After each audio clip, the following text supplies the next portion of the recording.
নদীচোর ছেলেকে আটক করা হলে বেপাত্তা মাচ্চোর বাবা।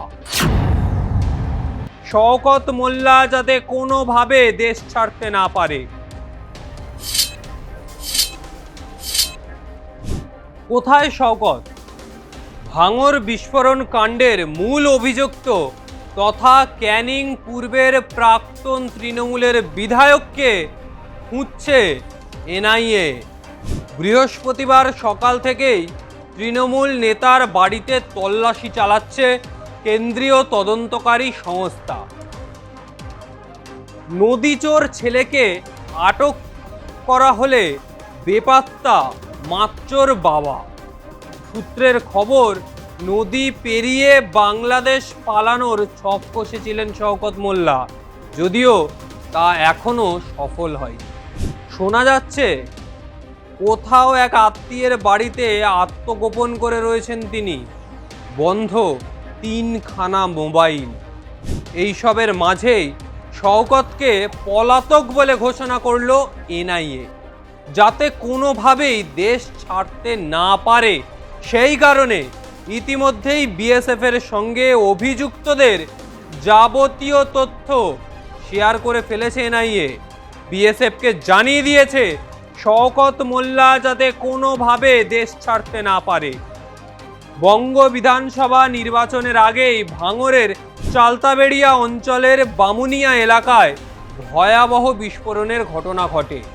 ঘটনায় একজনের মৃত্যুও হয়, আহত হন আরও বেশ কয়েকজন।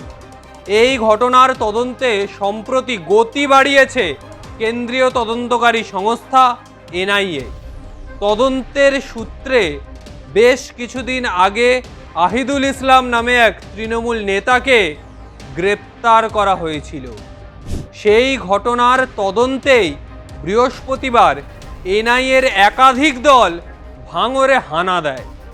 একটি দল ক্যানিং পূর্বের প্রাক্তন তৃণমূল বিধায়ক শওকত মোল্লার বাড়ি, দলীয় কার্যালয় সহ একাধিক জায়গায় তল্লাশি চালায়। তবে তল্লাশির আগেই নাকি এলাকা ছাড়েন শওকত মোল্লা। ফলে দীর্ঘক্ষণ বাড়ির বাইরে অপেক্ষা করতে হয় এনআইএর আধিকারিকদের। এরপর তৃণমূল নেতার ছেলেকে নিয়ে বাড়িতে ঢোকেন তদন্তকারী আধিকারিকরা। পরে তাকে গ্রেপ্তারও করা হয়। এই পরিস্থিতি বর্তমান সময়ে তৃণমূল বিধায়কের, প্রাক্তন বিধায়ক তিনি। এই পরিস্থিতি স্থানীয়দের দাবি, শেষবার লাল পোশাকে বাসন্তীর দিকে চুনাখালীতে একজনের বাইকে দেখা গিয়েছিল শওকত মোল্লাকে। পরিকল্পনা ছিল নদী পেরিয়ে বাংলাদেশে পালানোর, কারণ বাসন্তীর খেয়াঘাট পেরোলেই উত্তর 24 পরগনার দাঁতবেড়িয়া খেয়াঘাট, সেখান থেকে বাংলাদেশ সীমান্ত একদম কাছে। তবে স্থানীয়রা শওকতকে শনাক্ত করেই তার পথ আটকায় বলে খবর পাওয়া যাচ্ছে। সূত্রের খবর, পরিস্থিতি বেগতিক বুঝে মাদ্রাসার দিকে চলে যায় সে। মনে করা হচ্ছিল মাদ্রাসাতেই লুকিয়ে আছে শওকত। সেই খবর পেয়ে এনআইএর কাছে আসার পরই রাতভরই এনআইএ মাদ্রাসা এলাকার সমস্ত, এমনকি ওই অঞ্চলের জঙ্গলেও তল্লাশি চালায় এনআইএ। কেন্দ্রীয় বাহিনী সহযোগে এই তল্লাশি চলে, কিন্তু হদিশ মেলেনি মাচ্চোরের শওকতের। যাতে কোনোভাবেই বাংলাদেশ পালাতে না পারে তা নিশ্চিত করতে সব রকম চেষ্টা চালাচ্ছে কেন্দ্রীয় তদন্তকারী সংস্থা। একদিকে মাচ্চোর বাবাকে ধরতে এসে নদীচোর ছেলেকে গ্রেপ্তার করে নিল এনআইএ। এতদিন ধরে এত কিছু চলেছে, এনআইএ, কেন্দ্রীয় তদন্তকারী একাধিক সংস্থা তারা এসেছে। এতদিন এত তৎপরতা হয়তো দেখতে পাওয়া যায়নি। তবে এবার তৃণমূল যখন ক্ষমতায় নেই, এই যে তৎপরতার বহর দেখতে পাওয়া যাচ্ছে তা সত্যি প্রশংসার অবশ্য। এর আগেও শেখ শাহজাহানের কথা মনে থাকবে আপনাদের। শেখ শাহজাহানের কাছে যখন এই এনআইএ টিম গেছিল, ইডির টিম গেছিল, তখন এলাকার লোকেরা ঘিরে ফেলেছিল শেখ শাহজাহান বাহিনী। তারপর ভাঙড়ে বিভিন্ন উত্তেজনাপূর্ণ ঘটনা, তার পিছনে শুধু কি নওশাদ সিদ্দিকী, শওকত মোল্লার হাত নেই বললেই হবে।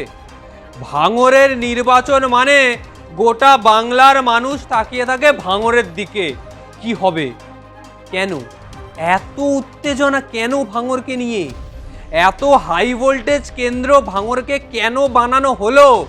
ভাঙড়ের মানুষ কি চায় না শান্তিপূর্ণভাবে ভাঙড়ে তারা থাকুক? তারা চায় অশান্তি? হতে পারে না। সাধারণ মানুষ শান্তি চায়।